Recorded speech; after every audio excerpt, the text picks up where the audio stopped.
Eh ben, c'est parti pour la suite de cette épreuve de centrale 2025 PSI, Math 1. On était en partie A, grand 1. On étudie l'application N et maintenant on nous demande de montrer que c'est une norme. Donc on va montrer que ça vérifie les axiomes de la norme. Tout d'abord, la séparation. Donc, euh, soit A appartenant à Mn de R tel que N de A est égal à 0. Euh, alors, pour tout x appartenant à R puissance n, norme de x égale 1 implique ax égale 0. Et puis, ben, on peut l'appliquer du coup aux éléments E1, En de la base canonique. Donc, pour tout i appartenant à un n, comme EI est de norme 1, j'ai AEI égale 0. Or, ben, ça c'est une norme. Donc, AEI égale 0, ça implique AEI égale 0. Donc, la matrice A s'annule sur la base B de Rn. C'est donc la matrice nulle. Donc, on a une matrice qui s'annule sur une base, donc elle est nulle. Donc, on a montré la séparation. OK. Maintenant, on va travailler sur l'homogénéité.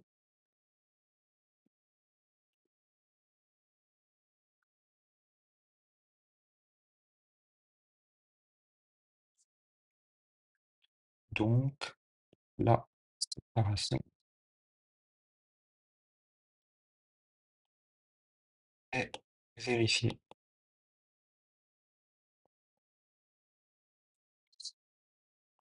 Donc, on prend lambda appartenant à R. Donc, on veut regarder lambda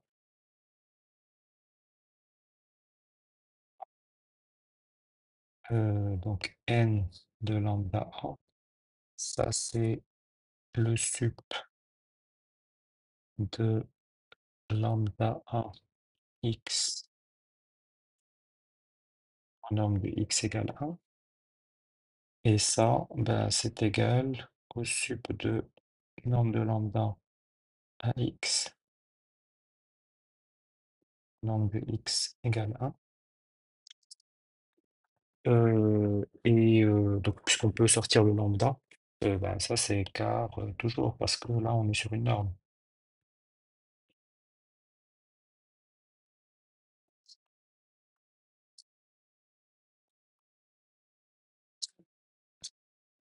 Et ensuite, on veut montrer que lambda fois le sup, c'est égal au sup de lambda fois. Ça, bon, c'est évident, on peut le faire à la main, hein, mais je pense que là, on peut juste dire or lambda sup de ax norme d'x égale 1, ça c'est égal au sup de lambda ax norme d'x égale 1.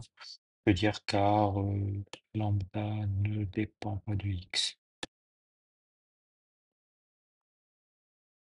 D'où n de lambda a, c'est égal à lambda n de a. Et ensuite, l'inégalité triangulaire. On peut mettre la positivité peut-être au début, hein, on ne sait jamais. Positivité, hop. Pour tout A appartenant à Mn de R, n de A est positif ou nul. Hop, ça c'est fait.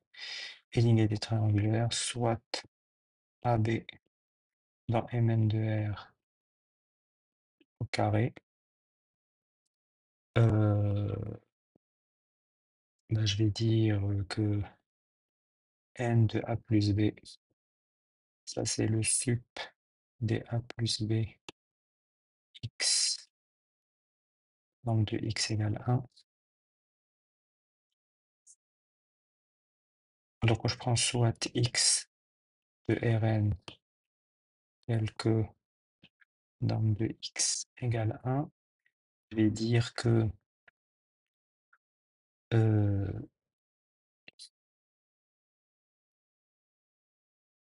x c'est plus petit que n de A, bx c'est plus petit que n de B. Par inégalité triangulaire de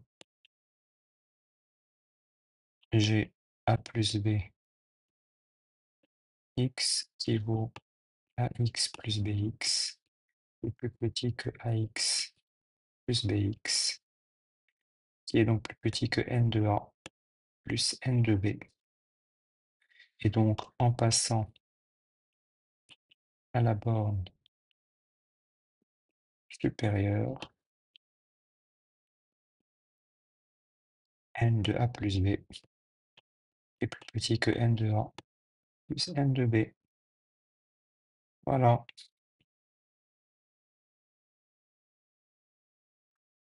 Donc, si on les numérote, hein, on peut leur dire, voilà, ça c'est 1, ça c'est 2, ça c'est 3, et ça c'est 4. D'après 1, 2, 3 et 4, n est bien une norme sur Mn de R. Et voilà, on encadre, c'est très bien. 4. En est-il de même pour l'application S de Mn de R dans R+, qui à M associe ρ de M. Donc on nous dit, est-ce que c'est une norme? Non, parce que 1, ça se saurait, et 2, on va sortir un contre-exemple, parce que ça veut dire que, notamment, si ρ de M égale 0, est-ce que la matrice est forcément nulle? Non, on sait que si on prend une matrice nilpotente, elle a un spectre nul, mais elle n'est pas nulle. On peut dire soit n nilpotente non nulle, n puissance n égale 0, donc spectre de n est égal à 0, n'est-ce pas? Dans C.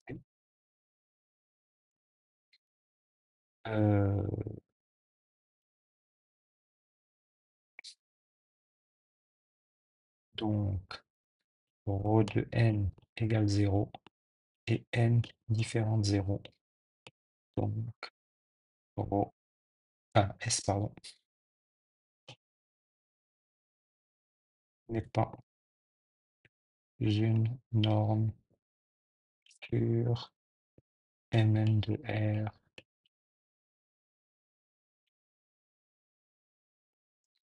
On peut aussi noter que oh, j'avais dit. Par contre, elle est bien définie puisque on regarde le spectre dans C. Donc la matrice n, par exemple, n égale à matrice triangulaire supérieure avec des 1 sur la première surdiagonale et 0 partout, ou même plus facile, plus direct, on va prendre juste la matrice qui a des 0 partout et 1, 1 juste ici. Et donc elle est non nulle, elle est nilpotente, n carré égale 0.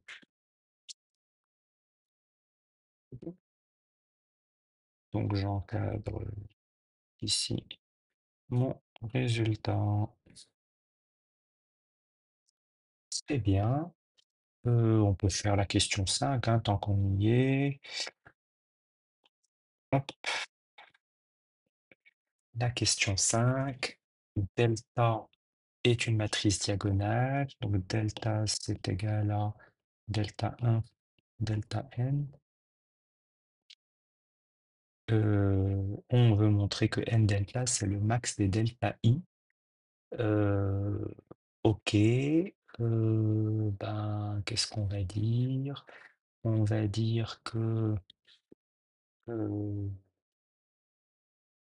ben, soit x appartenant à Rn, norme de x égale 1, x ça vaut x1, xn. Ben, je vais dire que delta x, ça c'est quoi?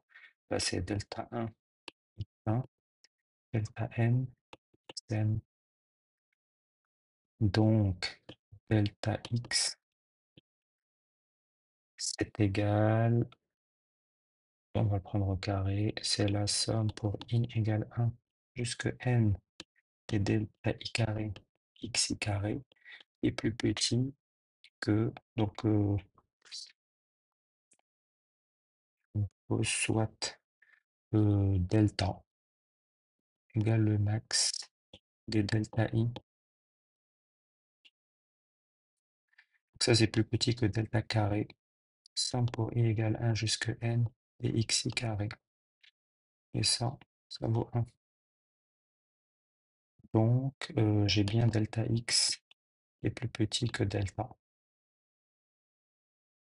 Or, ben, il existe k appartenant à un n tel que delta k égale delta. Alors, je sais que, ben, on sait que delta, c'est la valeur propre pour ek. Donc, j'ai bien delta fois ek qui vaut delta k ek et delta ek, ça vaut ben, delta k soit norme de ek qui vaut delta k qui vaut delta. Donc, delta x est supérieur ou égal à delta. Ainsi, donc on a montré que c'était plus petit que delta et on a montré que c'est plus grand que delta puisque c'est le max sur les vecteurs de norme 1 et on a exhibé un vecteur où c'est atteint. Donc delta x c'est plus grand que delta et donc on a bien montré que n de delta c'est le max des delta i pour i compris entre n et 1. Voilà, donc voilà, ces 5 premières questions se font correctement. C'est assez intuitif, on a les bonnes indications. Voilà, merci beaucoup. Si cette vidéo vous plaît, n'hésitez pas à vous abonner à la chaîne, à mettre un petit like et donnez-moi vos commentaires s'il y a des choses que vous n'avez pas comprises ou si vous n'êtes pas d'accord avec certains de mes raisonnements. Merci.